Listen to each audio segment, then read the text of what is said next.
is an Unspoiled Network podcast. This is Spoil Me, covering the Blood of Elves, Chapter 3, brought to you by Melanie. In this chapter, so the Witchers apparently want to try and be neutral, and there's no ability in the world to be truly neutral. And I feel like that's something I wish people, including the Witchers, understood. Welcome to Spoil Me.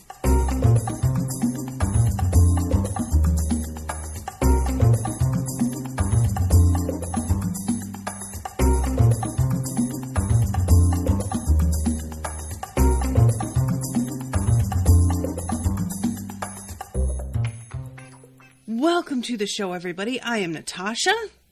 And yeah, so these chapters are really long. So it's only been like one, well, I guess with chapter 1, because I did the live read, that was spread out over 2 episodes. And the last episode was only 1 chapter, and this episode is only 1 chapter. And yeah, I was really surprised at how sort of like introspective, I guess, this chapter was. There was a lot of character stuff and a lot of like talking about some things in a I don't even want to say a hypothetical, because it's not for Triss. But it feels hypothetical because of the way, the distance that the other Witchers seem to have when they talk about it. And that tendency to accuse her of simply being over emotional really is so ugly, and I just want to slap the shit out of all of them. But we start off chapter 3 with Triss saying that their fears were unfounded and asking them if they really thought that she was going to want to take Ciri away from them. And this, of course, had never entered my mind as a potential concern of theirs, and apparently had not entered hers either, or at least she assumed, I think, that because she was summoned by Geralt, that he would know she wasn't going to take this kid away, or else he wouldn't have asked her to come. And instead, it seems that they asked her because they realized they needed the help and were going to have to maybe take the risk. So I'm wondering if they weren't like trying to kind of keep her manageable somehow. Were they giving her drugs? Because apparently they'll just drink all kinds of drugs all the time, guys. Just FYI, Witchers are huge potheads, basically. And they just love to like be in psychedelic states, and they have spiked all kinds of like drinks and whatever. And I just can't help but wonder if they were worried enough about that, if they would have drugged her to like calm her or keep her manageable or keep her from contacting somebody, or I don't know what. Because I'm realizing that I have been sort of like judging what Witchers are like purely by Geralt. And there's no reason for me to do that. There's nothing about Geralt that's determining how everyone is going to behave. He's not even really the leader in this group. The only reason that he really takes the reins at all is because he was the one who found this girl, and he is the one who knows Triss from his own past. And that gives him a little bit of like a feeling of like, this is proprietary, these people. But when you come right down to it, the eldest, Vesemir, I think, would really be the one that was in charge. And I would think that if there was a concern that she was going to take this girl away, Geralt would have had to convince Vesemir that it was okay to summon her. And I don't know if Geralt promised, like, I'll be able to convince her not to do it, or we are all, like, quick enough and aware enough because of what we are that we can keep an eye on her and detect if she's going to do something shady and stupid.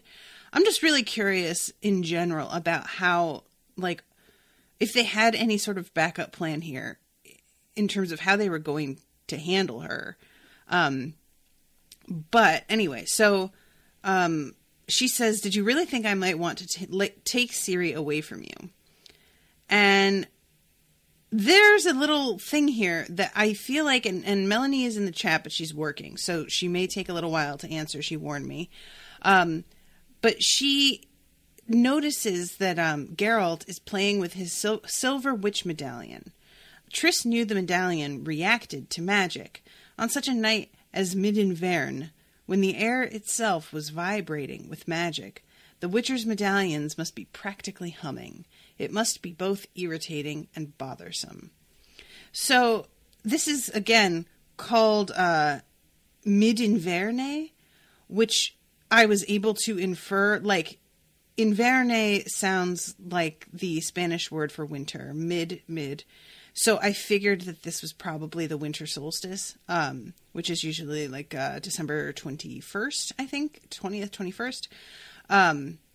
And evidently, like she says later, because of this reaction to magic that they have, she has to be careful of touching the thing in general. But on a night like this, when it's particularly imbued with power or reacting to power, she especially doesn't want to touch it. And I'm very curious what would happen if she touched it. I just kind of want to know. Like, and when it says reacts to magic, what does that mean? Like, is it just like a metal detector? Like it can tell that there's magic happening? Which I suppose would be useful in its way. Like if you're trying to detect an enchantment, you can just hold it up and see that there is something going on here. Like, I'm trying to find out if there's a ward in this spot or if this person has a glamour on them or something like that. We know you would not do such a thing, says Vesemir, but we also know that you do ultimately have to tell the chapter about her. We've known for a long time that every wizard, male or female, is burdened with this duty. You don't take talented children from their parents and guardians anymore. You observe such children so that later, at the right moment, you can fascinate them in magic, influence them. Have no fear, she interrupted coldly. I will not tell anyone about Ciri, not even the chapter. Why are you looking at me like that? We are amazed by the ease with which you pledged to keep this secret, said Eskel calmly. Forgive me, Triss, I do not mean to offend you, but what has happened to your legendary loyalty to the council and chapter? A lot has happened. The war changed many things, and the battle for Sodden Hill changed even more. I won't bore you with the politics, especially as certain issues and affairs are bound by secrets I am not allowed to divulge. But as for loyalty, I am loyal, and believe me, in this matter I can be loyal to both you and to the chapter. Such double loyalty, Geralt looked at her in the eyes for the first time that evening, is devilishly difficult to manage. Rarely does it succeed, Triss.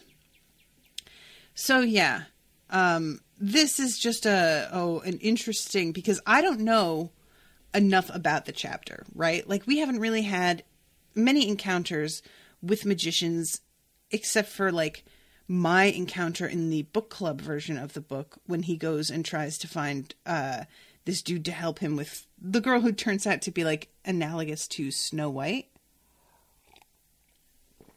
I don't really know what this chapter does exactly, if it's a similar thing to, like, other stories where we're keeping power, we're keeping people studying at the same schools and imbued with the same rules and laws, or anybody who has a certain kind of talent must be brought here to keep them from being a danger to people. Like, I would imagine that's probably part of it, because that tends to just be a running theme in a lot of different stories where people have magical powers. You need somebody to manage them all. Otherwise, you just have a bunch of people running around playing by their own rules and not aware of each other or aware of the, variety of powers that are out there, and no guiding hand, and it's just chaos. So she talks about Geralt and the fact that he took this little girl because he believes in destiny. And she says that she also believes in destiny, and that she thinks that if destiny wants Ciri to become a magician, then she will. But that there is, like, the fact that this girl doesn't really, like, have the same kind of powers that they all associate with a magician, because they have tried to test her to get her to do a couple of little things. There's apparently a spell that can light fires or make fires, like, rise, and he tries it. And here it is. The sign of Ard. Did you think to impress me? With the use of the same sign, strengthened through concentration, I can blow the logs from the chimney in a moment and blast them so high you'll think they're stars. You can, he agreed, but Ciri can't. She can't form the sign of Ard or any other sign. She's tried hundreds of times to no effect. And you know our signs require minimal power. Ciri does not even have that. She is an absolutely normal child. She has not the least magical power. She has, in fact, a comprehensive lack of ability. And here you are telling us she's a source trying to threaten us. And she's like, that's not what a source is. Like, that you all are over here acting like I'm threatening you for just the funsies of it. Like I'm trying to exert power over you. The thing that these guys are also afraid of is that she's going to use this girl as like a lever against them somehow, because they are all a little bit paranoid because, you know, the Witchers have been done away with and were targeted in such a way. And there's this fucking part. Lambert just fucking irritates me so much. Lambert is just the worst. She tries to say, like, if her power aren't handled, they can turn themselves into a mental illness. And Lambert says, I'm listening to you, half convinced that someone here has already lost their marbles and will any moment now present a threat to the rest of us. Destiny, sources, spells, hocus pocus. Aren't you exaggerating, Marigold? Is this the first child to be brought to the keep? Geralt didn't find Destiny. He found another homeless orphan child. We'll teach the girl the sword and let her out into the world like the others. True, I admit we've never trained a girl in Kaer Morhen before. We've had some problems with Ciri, made mistakes, and it's a good thing you've pointed them out to us. But don't let us exaggerate. She's not so remarkable as to make us fall on our knees and raise our eyes to the heavens. Is there a lack of female warriors roaming the world? I assure you, Marigold, Ciri will leave here skillful and healthy, strong and able to face life. And I warrant without catatonia or any other epilepsy, unless you delude her into believing she has some disease. Triss fucking tells him to shut up, and he does not do that. And then when he continues to push her on what this little girl can do and the fact that she can't do this sign, she says they have no, like, a source doesn't have control over their skills. They're a transmitter.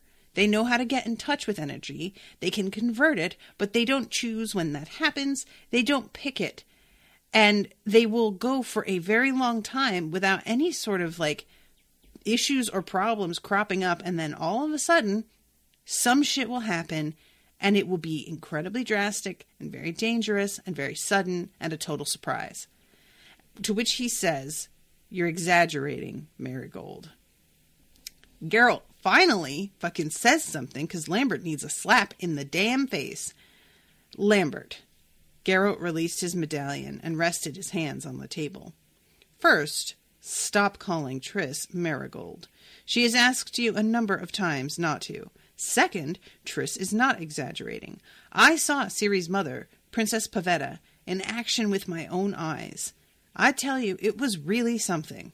I don't know if she was a source or not, but no one suspected she had any power at all, until, saved by a hair's breadth, she almost reduced the royal castle of Sintra to ashes. So this is when Vesemir is like, well, we have all seen. And Triss is like, you have all seen. You're over here fucking arguing with me for 10 minutes, letting this guy mouth off to me and tell me that I'm exaggerating, and you have all seen some shit? What the fuck, guys? What is the matter with you? And you didn't bring this up to me. I had to find out on my way up here with her by accident, because nobody mentioned it. And if I didn't bring it up right now, none of you would have mentioned it probably again either. Is at least the vibe that I get from this conversation. Ugh, guys, tell the fucking truth, y'all. I'm sorry. I'm having some tea to calm myself. There is nothing quite so infuriating as this particular situation as a woman of being in a room full of dudes and you know what you are talking about and have experience in this, and the men all low-key know you're right and they argue with you because they can't just let you be right and then move from there. You have to prove yourself to them by some arbitrary standard that they picked out of their ass, and then they're finally willing to be like, well, maybe. And then you find out later that they knew like the whole time and were somehow testing you. I have so been in this place before, and it is fucking obnoxious. And it's always goes the same way. And inevitably, like, some dumb shit happens that then they all are like, oh, well, I guess we should have asked for your... Like, yeah, you think? You invited her here. She almost died in a blizzard. If she didn't have magic, she would have. To help your asses. And then you can't even have the fucking courtesy to tell her the truth about what's happening until she pushes you. Even though you all act in, like, complete disdain towards everything that she has said. It's just so gross, and it makes me so mad, y'all. I'm thinking about all the times that this has happened to me and how annoying it is. And it's all, when it's a group of dudes, it just always goes this way, especially if the dudes all know each other before they have known you, or if you're only like particularly close to one of them, because they trust one another. But letting another person up into their group and trusting them in any way, they just can't quite manage it. And that is a particularly difficult barrier to break through. And that's only if they just know each other. She's dealing with men who not only are like friends and live together, but they are all part of the same, like, you know, circle of highly trained beings, which is going to be an even more impenetrable wall to break through. So yeah, she's like, can you fucking just tell me what you fucking saw? Can you just be honest with me for a second? So finally, Lambert goes and gets a drink for her and tells her to have some. To which she's like, is it so bad that you need to get me drunk to tell me? And he's like, no. It'll be easier for you to understand if you have some. And when they tell her that it's a mild remedy for pleasant dreams, she's like, is it a fucking hallucinogenic? Come on, guys. Is that why your eyes all look so weird at night? Because you're all drinking this shit? And they tell her that it's not really hallucinogenic, that it's very, very gentle, and that it's made with natural ingredients. And not like there's no magic used on it to make it do what it does. But Geralt is obviously a little bit like dodgy about what exactly is in there. Like, he doesn't want her to figure out what the ingredients are. The sparkling liquid with its strange taste struck her throat with its chill and then dispersed warmth through her body. The magician ran her tongue over her gums and palate. She was unable to recognize any of the ingredients. You gave Ciri some of this sea gold to drink, she surmised, and then it was an accident, Geralt interrupted quickly. That first evening, just after we arrived, she was thirsty, and the seagull stood on the table. Before we had time to react, she had drunk it all in one go and fallen into a trance. She started speaking with another voice. And this is when she starts to, like, the magician is telling them, so did she prophesy? And of course Lambert says, rubbish, senseless drivel. Lambert, can somebody just gag this man? This useless, pointless pain in the ass. I hate him so much. I hope to God that he proves to be useful in some measure later, because for right now, all he needs is to just be killed and gotten out of the fucking way, because he is an obstacle that has no point but to drive this poor woman nuts while she's trying to do the job that she was summoned here for. So yeah, he says it was nothing. Then Eskel's like, well, for once he's telling the truth. It really was incomprehensible. And then he says only after, and Triss is like, oh, the second time. there was a second time, huh? And she is understandably very irritated by now and says, also after she drank a drug because of your carelessness? Triss. Geralt raised his head. This is not the time for your childish spitefulness. It doesn't amuse us. It worries and upsets us. Yes, there was a second time, too, and a third. Ciri fell quite by accident during an exercise. She lost consciousness. When she regained it, she had fallen into another trance. And once again, she spoke nonsense. Again, it was not her voice, and again it was incomprehensible. But I have heard similar voices before, heard a similar way of speaking. It's how those poor, sick, demented women known as oracles speak. You see what I'm thinking? Clearly. That was the second time. Get to the third. Geralt wiped his brow, suddenly beaded up with sweat on his forearm. Ciri often wakes up at night, he continued, shouting. She has been through a lot. She does not want to talk about it, but it is clear that she saw things no child should see in Cintra and Angren. I even fear that someone harmed her. It comes back to her in dreams. Usually she is easy to reassure, and she falls asleep without any problem. But once after waking, she was in a trance again. She again spoke with someone else's unpleasant, menacing voice. She spoke clearly and made sense. She prophesied, foresaw the future, and what she foretold... Death. Death, child. For whom? She asked briefly, still gazing at Cohen. Him, said Vesemir. And me, Geralt added, and smiled. She remembered nothing, and we didn't ask her any questions. Was the prophecy specific? Detailed? No. Confused. Don't ask about it, Triss. We are not worried by the contents of the prophecies or the ravings, but about what happens to her. We're not afraid for ourselves, but... Careful, warned Vesemir. Don't talk about it in front of her. So the little girl has been brought back over to the table. And Triss has decided that she is going to give this girl this white seagull drink again and use her magic to kind of possess the girl while she's going through her vision so that she can also see it, which is actually a pretty neat idea that she can do this. It sort of reminds me of like the use of the pensieve in Harry Potter, taking a thought out of your head and putting it into a bowl, and you can swirl it around, and if somebody, touches it, they get yanked into that memory. I really, I'm going to get off on a side tangent here, but I have some things to say about that the next Harry Potter episode we do. So Ciri takes this drink, and she suddenly looks really happy. And she starts to dance around and twirl. And when Triss gets into her head, she is mentally in the body of a seagull and is really, really happy. And she's just having this amazing time flying with all of her companions by the water, hearing the rush of the waves, and it really just sounds amazing. But she thinks to herself that because the girl heard the word seagull, that it's just the force of suggestion that has brought her here. And I wonder if that is true or not. I'm curious about that. So when she gets into her mind,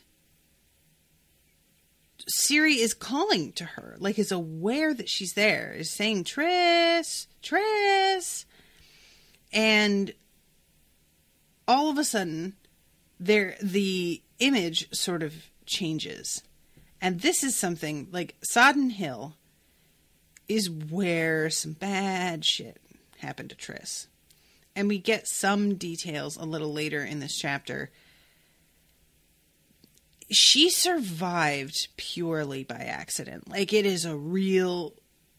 maybe. We don't get a lot of details on exactly what she did to protect herself. But essentially, everybody but, her and Yennefer died. And Yennefer was almost blind. They managed to save her. Triss is bleeding out pretty badly. But in this moment, that's not what she sees. It's not her injuries. It's not her friends being hurt. she sees a ton of people, like figures out as if they're about to attack again. She saw a long column of indistinct figures slowly climbing down the mountainside. She heard murmurs superimposed over each other, mingling into an uncanny, incomprehensible chorus. Ciri was standing nearby, with her back turned to her. The wind was blowing her ashen hair about.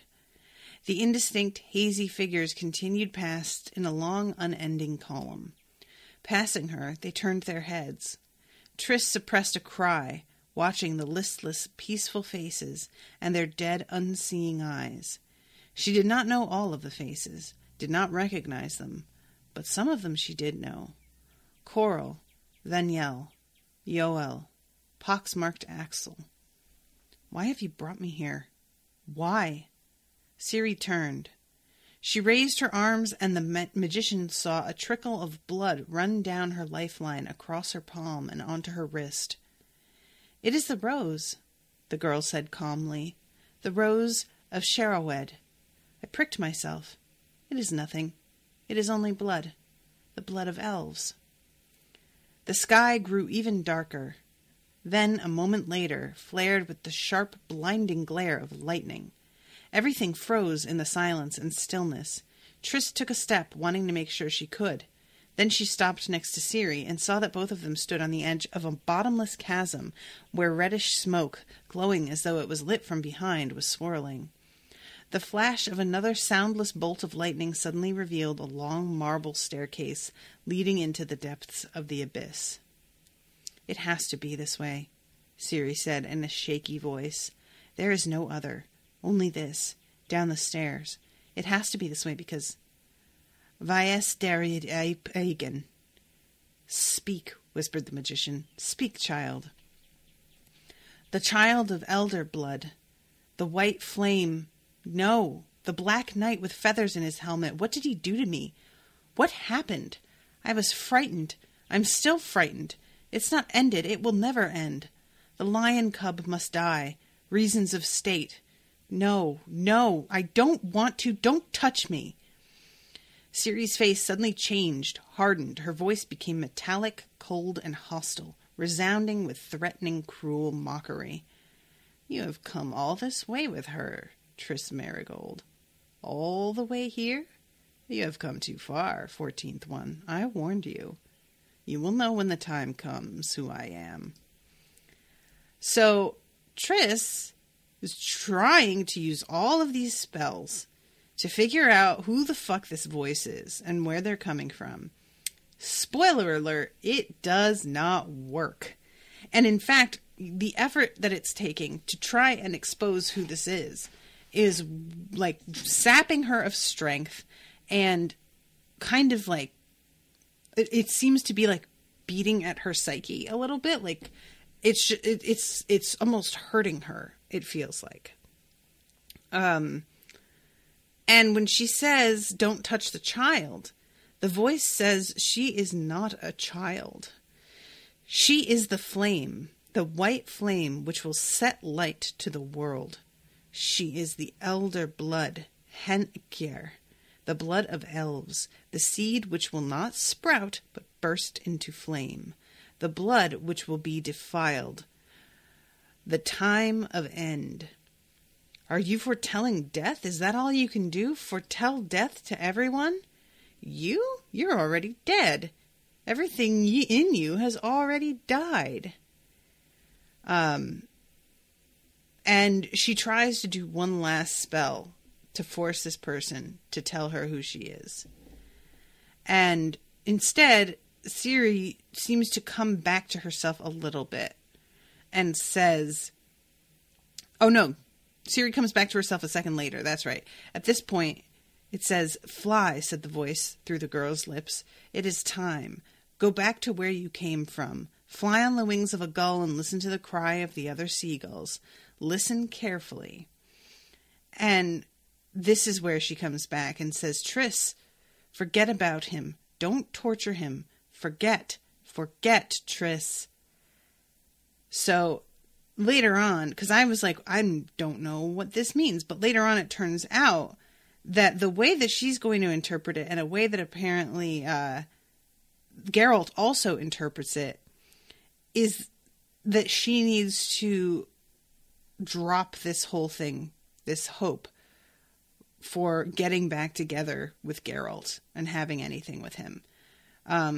Essentially saying that, like, he needs to be with Yennefer, that's what's good and smart for him, and that if she doesn't let him go, it will continue to torture him, because sleeping with her was a mistake, that he did something that he is not really okay with, that he did this in a moment of anger towards this other woman and kind of like used her low-key as like a means of not only getting back at that woman, although I'm not entirely sure if that woman is aware that he has slept with someone else, but you know how that getting back at somebody can work. They don't necessarily need to know about it for you to feel some sort of satisfaction. And also to, I think, try and prove to himself that Yennefer isn't the woman that's like, you know, dominating his life, and that he can move on, and, you know, the whole thing. When you're angry at somebody and want to be done with them, but you can't really. Sleeping with someone else is often like the closest you can get to pushing on and away from that person. Most of the time, it does not work. Just a little tip from me to you. I think Geralt would agree. It can sometimes, but I think when it does, you're already so, like, removed from the person that you're trying to get away from that it would have worked. You would have managed without sleeping with anyone else.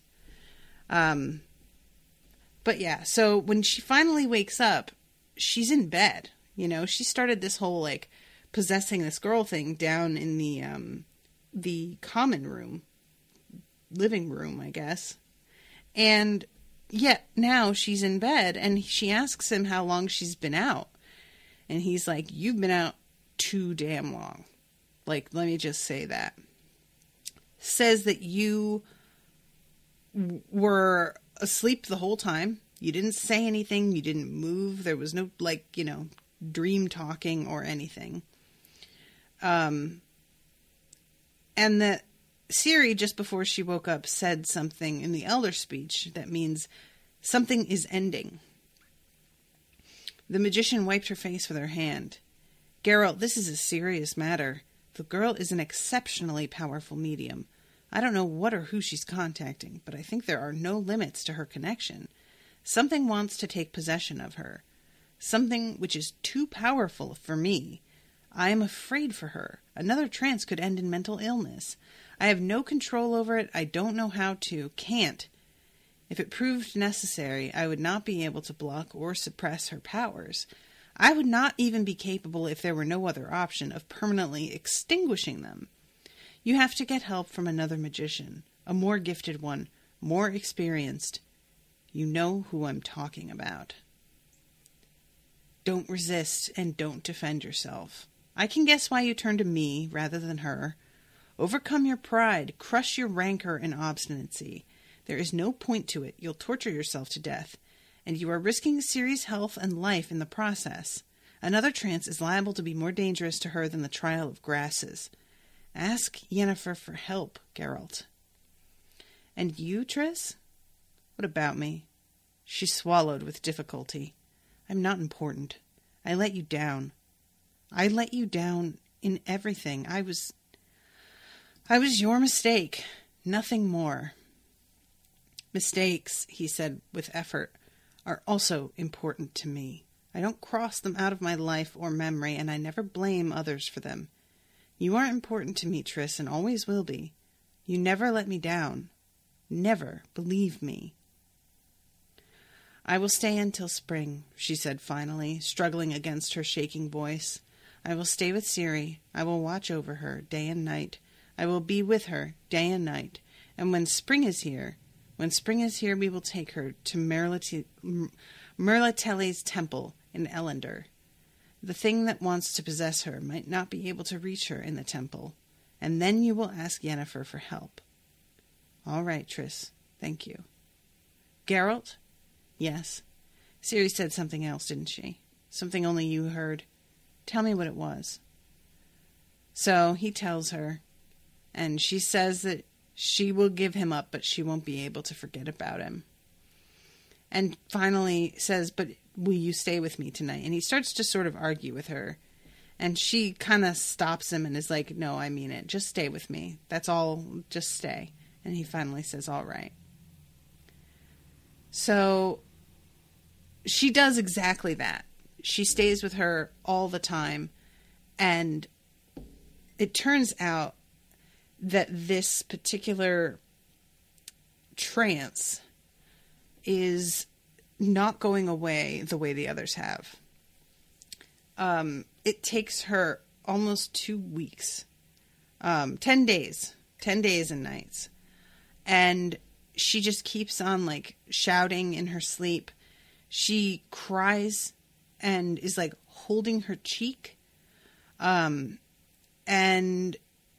there's just something like going on in this girl's head that nobody else can see or get, give her relief from.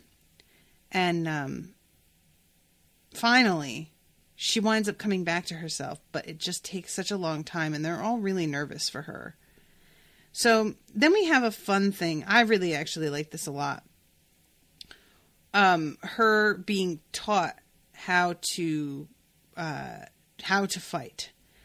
And, of course, Lambert, I just get so irritated by, because this whole thing, he keeps saying things like, you'll hurt your womanly attributes. Or he'll say like, you did really well. And she's like, did I really? And he's like, what? No, I didn't say that. What do you mean? And then a second later, girls don't have brains. And then you did very good for a girl. And I'm just like, dude, I know you're trying to motivate her, but I hate you and I want to break your face. Then we have her trying to teach, and by her, I mean Triss, trying to teach Ciri elder speech. So I'm kind of wondering about this because, she gives her own reasons for teaching her this. And of course, I really like this. Because she says basically, if you can only speak one language, you are handicapped, which I think is true. And Americans really need to prioritize that, but we just don't. And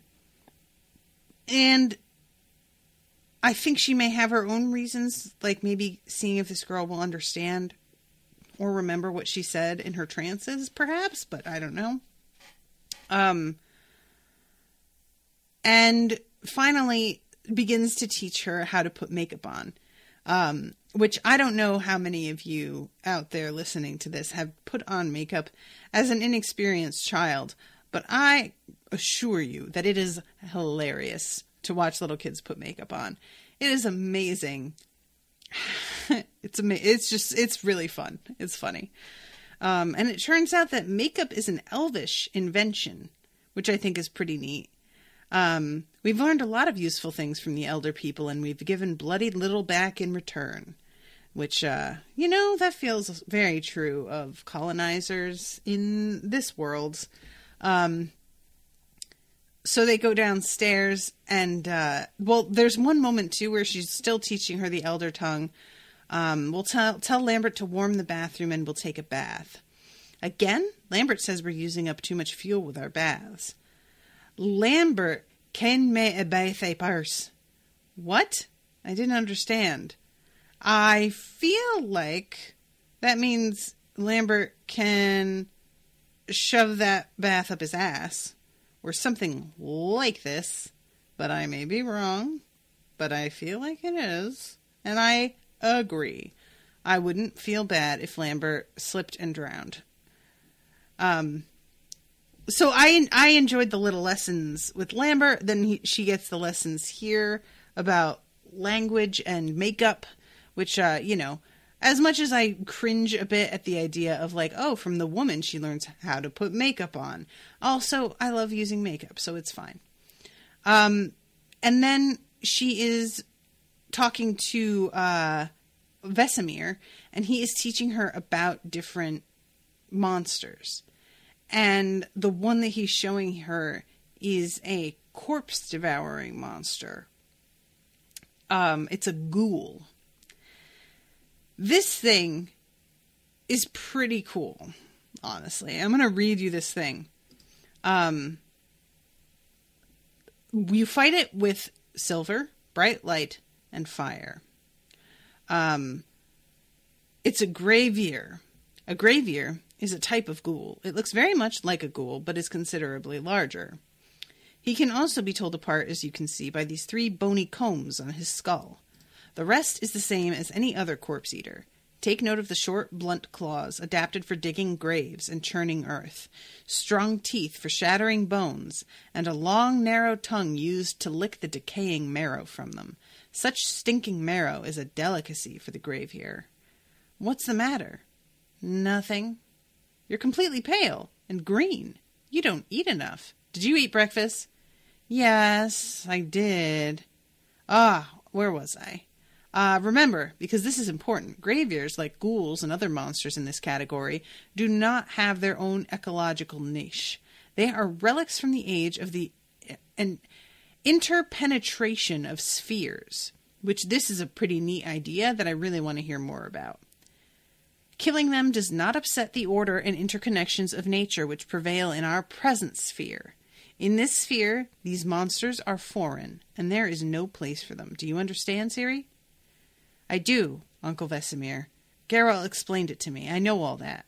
An ecological niche is all right, that's fine. I know what it is. If Geralt has explained it, you don't have to recite it to me. Let's return to the graveyear. Graveyears appear quite rarely, because they're bloody dangerous, sons of bitches. The smallest wound inflicted by a graveyear will infect you with corpse venom.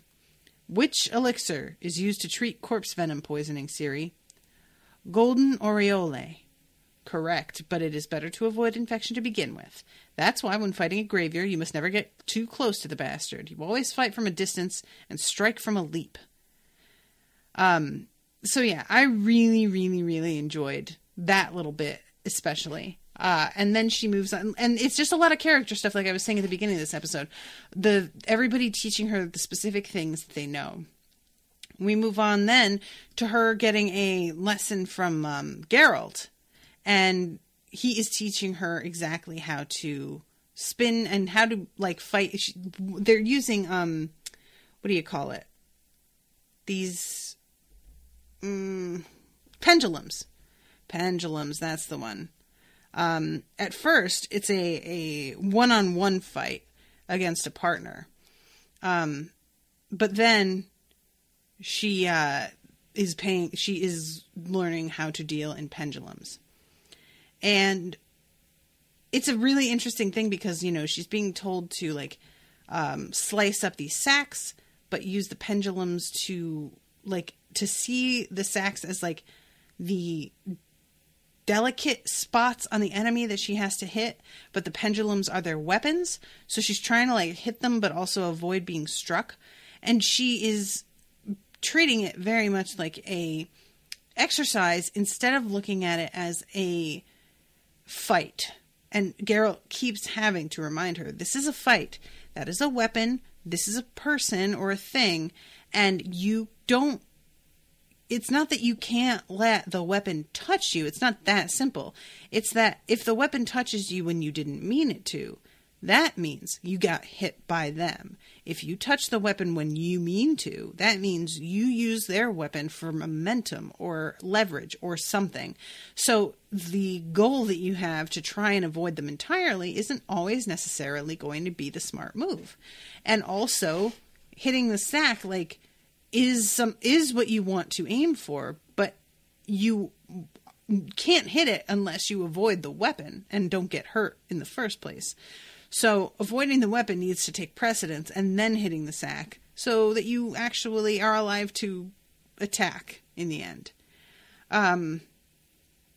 So yeah, there's a lot of different, the pirouettes, half pirouettes. It's really funny the way that they describe all of this. The pendulums mustn't touch you, but you can hit the pendulum. And she's saying, I'm not going to be able to parry the pendulum with my sword. I'm too weak. I'll always be too weak because I'm a girl. and says something about how this isn't fair. She said earlier as well. And they're like, well, there's no such thing as a fair fight. Like, they're always going to be able to outweigh you on something. But there are things that you can turn to your advantage. So, speed, Ciri, not strength. Strength is necessary for a lumberjack axing trees in a forest. That's why, admittedly, girls are rarely lumberjacks. Have you got that? So yeah, I love this. And then when she finally does it, and she yells in excitement, he says, "Don't yell, control your breathing." I did it! I really did it! I managed it! Praise me, Geralt! Well done, Ciri. Well done, girl. Which I really like. Praise me, Geralt! I need to say that to Owen at some point. Praise me, Owen!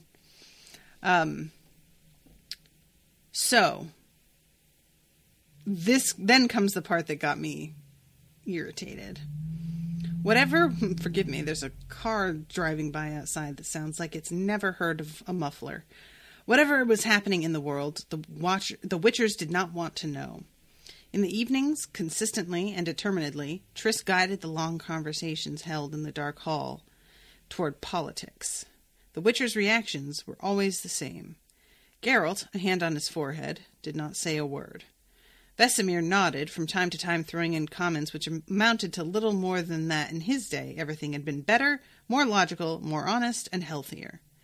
Eskel pretended to be polite, and neither smiled nor made eye contact, and even managed very occasionally to be interested in some issue or question of little importance.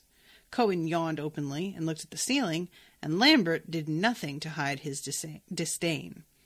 They did not want to know anything. They cared nothing for dilemmas which drove sleep from kings, wizards, rulers, and leaders, or for the problems which made councils, circles, and gatherings tremble and buzz. For them, nothing existed beyond the passes drowning in snow, or beyond the Gwenlech River carrying ice floes in its leaden current. For them, only Kaer Morhen existed, lost and lonely amongst the savage mountains. That evening, Triss was irritable and restless. And that evening they were all oddly excited. The Witchers, apart from Geralt, were unusually talkative, and they only spoke of one thing, spring, about their approaching departure for the trail, about what the trail would have in store for them, about vampires, wyverns, leashes, lycanthropes, and basilisks. This time it was Triss who began to yawn and stare at the ceiling. This time she was the one who remained silent, until Eskel turned to her with a question which she had anticipated. "And what is it really like in the south on the Yaruga? Is it worth going there? We wouldn't like to find ourselves in the middle of any trouble." "What do you mean by trouble?" "Well, you know," he stammered. "You keep telling us about the possibility of a new war, about constant fighting on the borders, about rebellions in the lands invaded by Nilfgaard. You say they're saying the Nilfgaardians might cross the Yaruga again, and..." "So what?" said Lambert. "They've been hunting, killing, and striking against each other constantly for hundreds of years. It's nothing to be worried about. I've already decided I'm going to the far south, to Sodden, Macaham, and Angren. It's well known that monsters abound wherever armies have passed. The most money's always made in places like that." "True," Cohen acknowledged. "The neighborhoods grow deserted. Only women who can't fend for themselves remain in the villages. Scores of children with no home or care roaming around. Easy prey attracts monsters."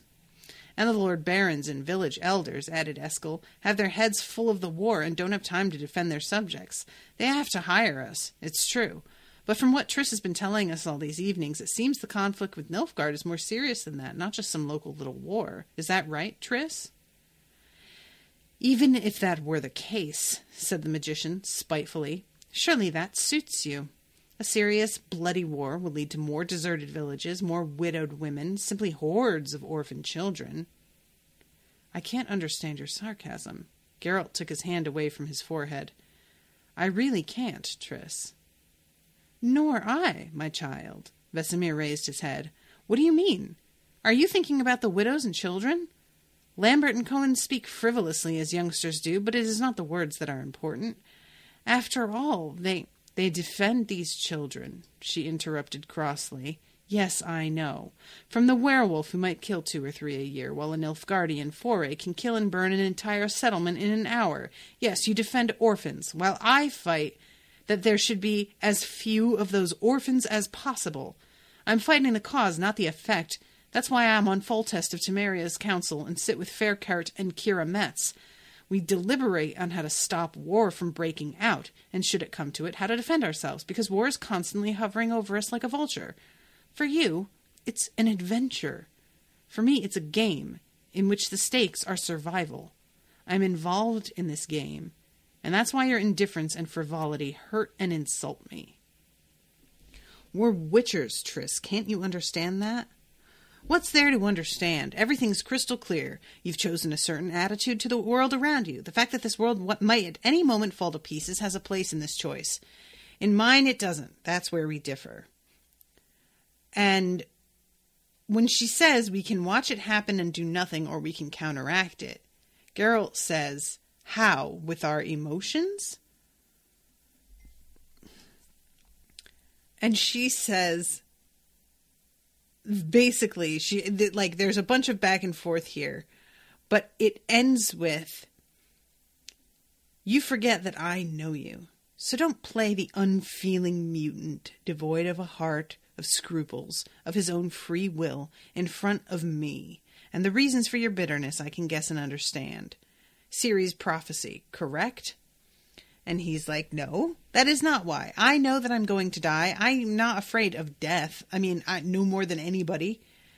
I don't want to die in a war because they're not my wars. I'm surprised that you're saying this. Surprised by your lack of motivation as you learnedly chose to describe your supercilious distance and indifference. You were at Sodden, Angren, and Transriver. You know what happened to Sintra, what befell Queen Calanthe and many thousands of people there. You know the hell Ciri went through. Know why she cries out at night. And I know too, because I was also there. And she tells this horrific story about how her friends were blown up and she woke up amidst their pieces, and that nobody even recognized her because her hair, which was the way many people tended to, was all gone because of this explosion and fire apparently that happened. There are 14 graves at the foot of the obelisk on the hill, but only 13 bodies. You're amazed such a mistake could have been made? Most of the corpses were in hard-to-recognize pieces. No one identified them. The living were hard to account for, too. Of those who had known me well, Yennefer was the only one to survive, and Yennefer was blind. Others knew me fleetingly and recognized me by my beautiful hair, and I, damn it, didn't have it anymore. They used high magics to, and we were cured and patched up, our former appearances returned, our hair and sight restored. But I will never wear a plunging neckline again. And so I imagine there's still a pretty big scar on her chest somehow. So don't talk to me about motivation. Whose war was it? What were we defending? The land, the borders, the people? I don't know, but we defended it because that's what had to be done. And if the need arises, I'll stand on it again, because if I don't, it will make the sacrifices made the first time futile and unnecessary. And then Ciri shows up and is yelling about how she will come and fight with her, that the Nilfgaardians are going to pay for her grandmother for everything. And why do you think I'm fighting for a sword? So that I can make him pay for what he did to me, and that I'm going to kill him. And Geralt tells her that she is, because of this speech, not allowed to learn anymore, and that she needs to leave, which is way too harsh. And Vesemir says so. Too severe. The emotional ties. Don't talk to me about emotions. I've had enough of all this talk about emotions. And why is that? The magician smiled derisively and coldly. Why, Geralt, Ciri's normal. She has normal feelings. She accepts emotions naturally, takes them for what they really are. You obviously don't understand and are therefore surprised by them. It surprises and irritates you. The fact that someone can experience normal love, hatred, fear, pain, and regret, joy, and normal sadness. That it is coolness, distance, and indifference which are considered abnormal. It annoys you so much that you're starting to think about Kaer Morhen's vaults, about the laboratorium. And finishes it up with, maybe you don't want to accept the fact that human emotions and feelings weren't killed in you by the elixirs and grasses. You killed them. You killed them yourself. Don't you dare kill them in the child. And he gets up and yells at her and tells her and calls her Marigold. And I was just, and she tells him like that he's not going to leave alone. But I was like, you should just leave him. Like, screw this guy. I was just so irritated by him. I'm irritated by them all. I have very little fucking patience left for these guys. So they follow Ciri, and she almost falls. And like, you know, her falling wouldn't be the end of the world, except for these fucking trances that she goes into when she falls. And Triss said last time that if she has one more, it could like result in permanent damage. So Geralt is able to just about get there in time before she like hits her head and keeps her from having another one. But it's a really close thing. They have to be very careful with her. So then that's the end of that chapter, and we get one of those little interstitial bits. And it's a description of all of this like beautiful town. And it isn't entirely clear. It's from a piece called Elves and Humans. I believe it is written as like the first time that humans set eyes on like an elven town. And it's just a really interesting, like everything, all of the buildings and all of the creatures, they already felt like they knew. But the creatures that were most human-like seemed the most alien. And they just did not seem to connect. And the next line is just a single line from Marshall Milan Rapanek. And it just says, a good elf is a dead elf. Which, is a very similar sentiment to the one that we have about Native Americans. Or, there's a variety of different things. But yeah, so there's a lot to be coping with in this section. And I just really enjoy Triss. And I am irritated by all of these guys standing in her way when she obviously knows more about everything than any of them, and they could just learn something from her. But yeah, this is really interesting. I'm interested to see what happens when they go and find Yennefer, because I just wonder what she knows about what's been going on just on a personal level between Geralt and Triss. We shall see. But thank you very much, Melanie, for commissioning this. I'm sorry about being late. I don't know what happened there. But I'm glad that I was able to get in after all. And I will be moving on next to Parable of the Talents, the first 2 chapters of that. So if y'all want to hang out, I will see you in just a moment. Toodaloo, motherfuckers.